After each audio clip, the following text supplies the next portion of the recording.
Hello guys, in today's video I will be showing you how to add screen lock on RUGONE Xever 7 Pro. Let's go.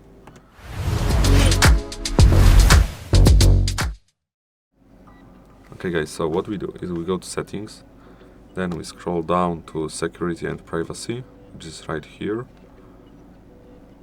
Okay, then we scroll down again and click device unlock.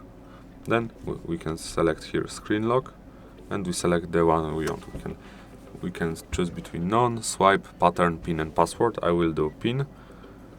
1 2 3 4 4 1 2 3 4.